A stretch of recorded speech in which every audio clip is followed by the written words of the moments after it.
we're going to read a story from this book today, The Breakfast Bird. So if you could just pass them round, please, Sebastian. Pop one that way. And it's on page 25. Thank you. There aren't many pictures, there's only one at the start. And what I'd like you to do is have a look at the title and that picture on page 25 and read just a few lines and then see if you can tell me what things you think this story might be about.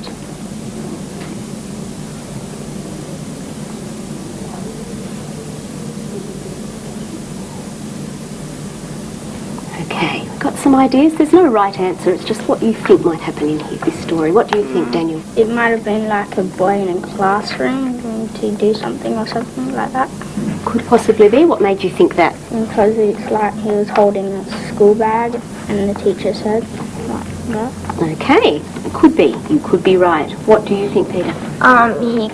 He was like a new boy with a canvas bag and he was coming into the classroom. Okay, that sounds like a reasonable guess. Yes. Maybe he's a new boy, like, or he's deaf or can't write or read. What makes you think he might be deaf or can't write or I got read? up to a bit where it said the Miss Grant turned around from the blackboard and said, "Who are you?" And he just stared at her and said nothing. Okay, so he didn't answer. You thought maybe he didn't hear her. Think about the title too. What's the title? What is it here? Who's George? Okay, well, who do you think George might be? It's just a guess. What do you think? A boy. A boy, okay. The boy in the picture you can see there? Yeah. One of those, perhaps. Okay, Jessica? I think it might be the boy that was staring into the classroom. The one that came in, Yeah. without talking about at the beginning, could be him. What do you think? He was a new boy that came in from the school. Okay, could well be. Any other ideas? Do we have your idea? The boy as well. Like that's cracking. Sorry, what was that The one? boy. That's what You I think the boy too, so we think that George is the boy. Okay. In a moment we're going to read it silently, not quite yet. Remember when we're reading these stories, when you come to words that you don't know, what are some things that you can do? Okay. Pia, can you tell us You can something? sound it out. You could sound it out. If that didn't work for you, what else could you do, Daniel? You can just look at the letters and you could just read it. Just look at the letters and read it. You might have to do some more things. What else would help you work it out? Jessica? Just read on or start the sentence again. That usually works, doesn't it? So that'd be something to try. Peter? Break it up into syllables. Could help you? Yep. Dot the word and then when you've got to the end of the sentence, try work it out. Okay, To see good if it boy. makes sense. Yeah, we do often do that when we're reading, don't we? So if you come to a word and you really can't work it out, you've tried reading on and reading back and breaking it into syllables and guessing, just put a little dot under it with your pencil and we'll come back to that at the end and we'll have a talk about those words. Now, it's not a very long story, but if you do finish before everyone else, what I'd like you to do is just go back through it and think of a question that you would like to ask the group about the story. It doesn't have to be a question with just one answer. A question where they could perhaps give their opinion or their ideas or tell how they feel about something. That kind of a question. So you can just go back and think of a question. And there's one big question that I want you to be thinking about as you're reading, so don't start reading quite yet. Penelope, just listening, that's the way. So as you're reading, if you could think of an answer to this question, and there's no one answer, all your answers might be different. The question is, how did your first thoughts or your first impressions of the characters change as you were reading the story? Make sure everyone understands that. Do you know what first impressions are? What do you think they are? First time because in the book, the first time you read about it, first time this character comes into the story and what you think its personality's like and how it changes. That's right. What were you going to say, Peter? What you think about it. That's right. So I want you to think about how your first thoughts about the characters in this story change as you're reading it. Okay, so we're all going to read silently, going to dot words we don't know. At the end, we're going to think of some questions to ask the others, and we'll think about that big question about our first thoughts of the characters. while you're reading, I'm just going to make some notes. So start reading. Off you go.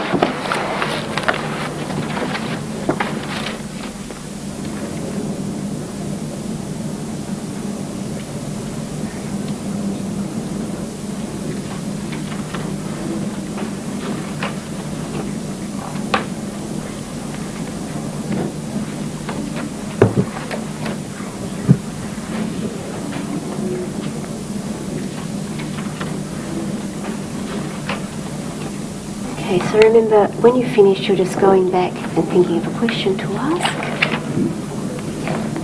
I think we've just got one person still reading, have we?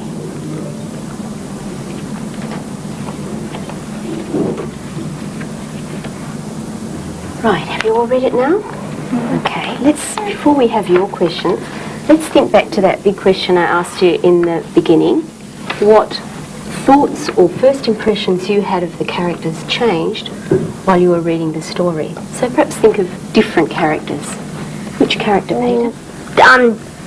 This character, the new boy that came, Jeremy, he became more popular because when he showed them his lizard. Okay, he became more popular. What did you think of him? Remember I asked you what you thought of him at the beginning and how that changed. Everyone didn't really like him because he was new and he wasn't that popular, and he was like a nerd because he had glasses and it always got knocked off. Okay, all right. Some other character, perhaps not Jeremy, another character who changed. Andrew, I thought he was a bully at first. And did he change it during the story? What did he become towards the end? Nicer to him because of the lizard. Okay, all right, there's a character that changed. Daniel. George changed because I thought he was a person, but now he's a lizard. That's right. So That's his name. you all thought at the beginning that George was going to be one of the boys in the class, didn't you? And he turned out to be a lizard. So that was a big change from what you thought. Has that ever happened to you in real life? Have you ever met someone and thought you knew what sort of a person they were and found that they're a bit different? Yeah? What happened? Can you remember, Sebastian? A person that was a girl, but she looked like a boy. That's a pretty big change, isn't it? What was yours, Peter? Well, this boy, he's my friend now, and I thought he was really dumb when he came to the school, but now he's like smart, sort of. Oh, it sounds a bit like Jeremy in the story, was it? Yeah, okay. We might come back to that. Now we're going to go like we normally do. I'm going to ask you some questions. Some of them you'll find the answers right there in the story, and others you'll have to think about a bit. It'll be your opinion. First one we'll start is a nice, easy, right there one. What I'd like you to do is just tell me the answer, and then we'll find where it actually says that in the book, and someone can read that part. Remember, like we usually do? Thank you. All right. So, what was Jeremy holding when he first came into the classroom? Pretty easy one to start with, isn't it? His blue bag. Okay, who can find that exact part in the story? Pop your finger on it and pop your hand up when you're ready to read it. Okay, let's hear from you, Peter.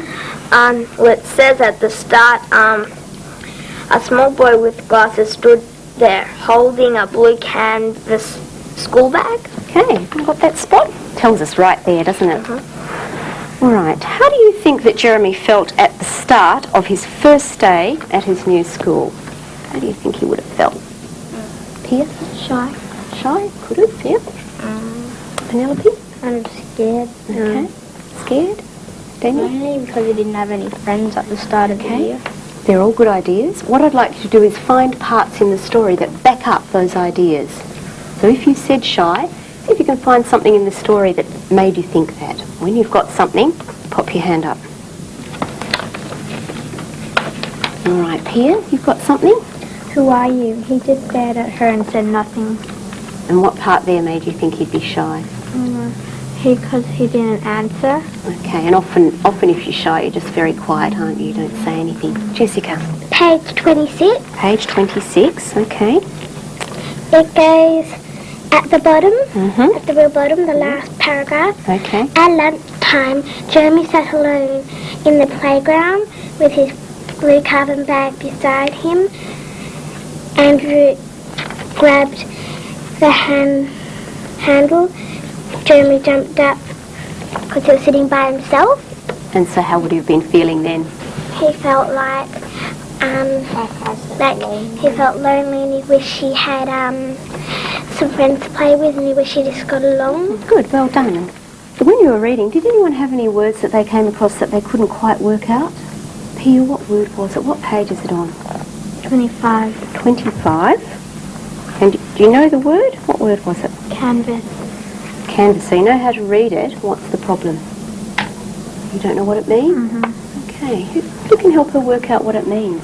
Let's all read that sentence first. So it's at the top of page 25. I think it's one we read when we were answering one of the questions. You read it, Pia? A small boy with glasses stood there holding a blue canvas bag and school bag. Okay, what's canvas? What do you think it is, Peter? It could be a type of a bag, like a tie. A type of a bag, yes.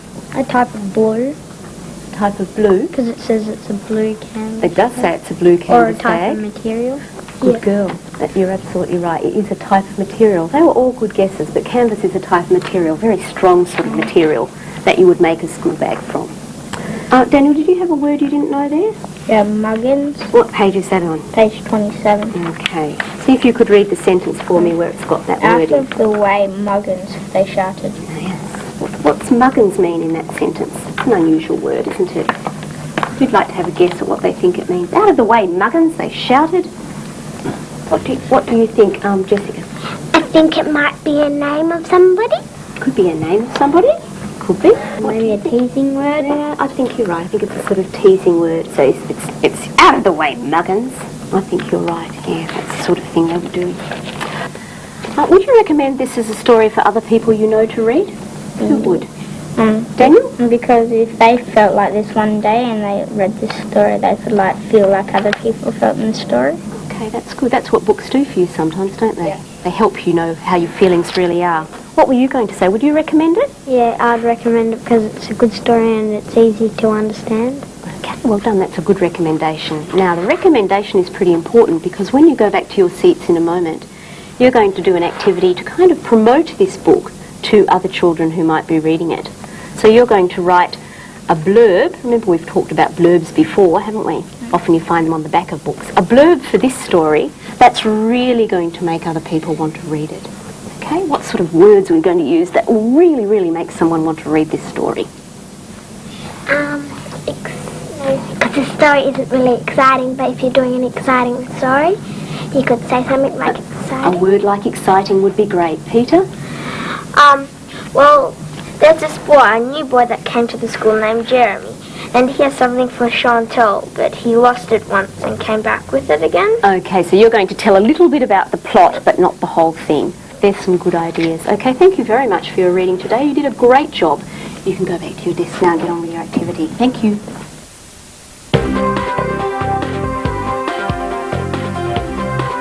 Jessica, I'm just going to get you to do a little bit of reading for me today. I would like you to pick one of these 3 books. So have a quick look at them and pick the one that you'd most like to read to me today. Just a quick look. The crystal. The crystal, okay. Running records is an activity I do with just some children in the class with whom I have some concerns regarding their reading.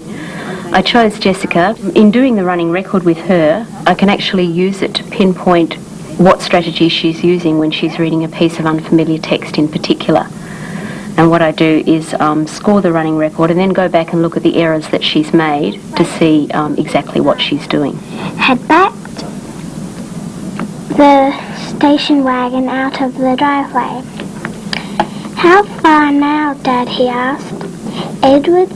Edward, his mother, said, let's make this a pleasant holiday. Edward growled. He didn't want to waste the... A word like glowered, for example, she read as growled and then growled. It didn't terribly much alter the meaning of the text, but it shows me that she's really concentrating on the visual aspect of the word. How it looks is the main strategy that she uses. Doranda had on her Walkman headphones. And there's another spot in the text where she's also done that. So it's a strategy that she's doing frequently. For example, it says in the text, he made a mental note to tease her And she reads that without self-correcting as, he made a metal note to test her. Now that tells me that she's really not reading for meaning. She substitutes words because they look very similar to the words in the text, but she's not really thinking about what the text means. Because that's the problem that she has, I'll use a strategy like directed silent reading, because in that I can really focus her on comprehending and understanding the text, reading for meaning, and making substitutions that will make sense rather than getting hung up on the look of a word. So we'll do lots of those sorts of activities, and things like clothes will also help her to develop her other strategies rather than relying on the graphophonic cues all the time.